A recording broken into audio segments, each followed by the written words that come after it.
সকল মেয়েদের বলছি, তোমরা মনে রেখো, বিয়ে মানে মেয়েদের নতুন জীবনে পা রাখা।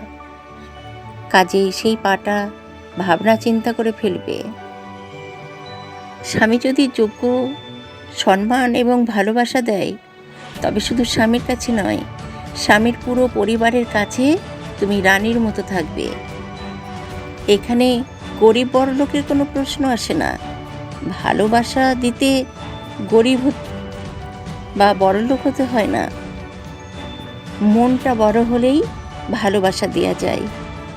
আর যেসব স্বামীরা তাদের স্ত্রীদের অবহেলা করে, অসম্মান করে, প্রতিটি কথায় কথায় তুচ্ছ তাচ্ছিল্য করে, তাদের স্ত্রীরা স্বামীর পরিবারের কাছেও থাকে অবহেলা আর অসম্মানের পাত্র। পরবর্তীতে সন্তানদের কাছেও সে অসম্মানই পেয়ে থাকে।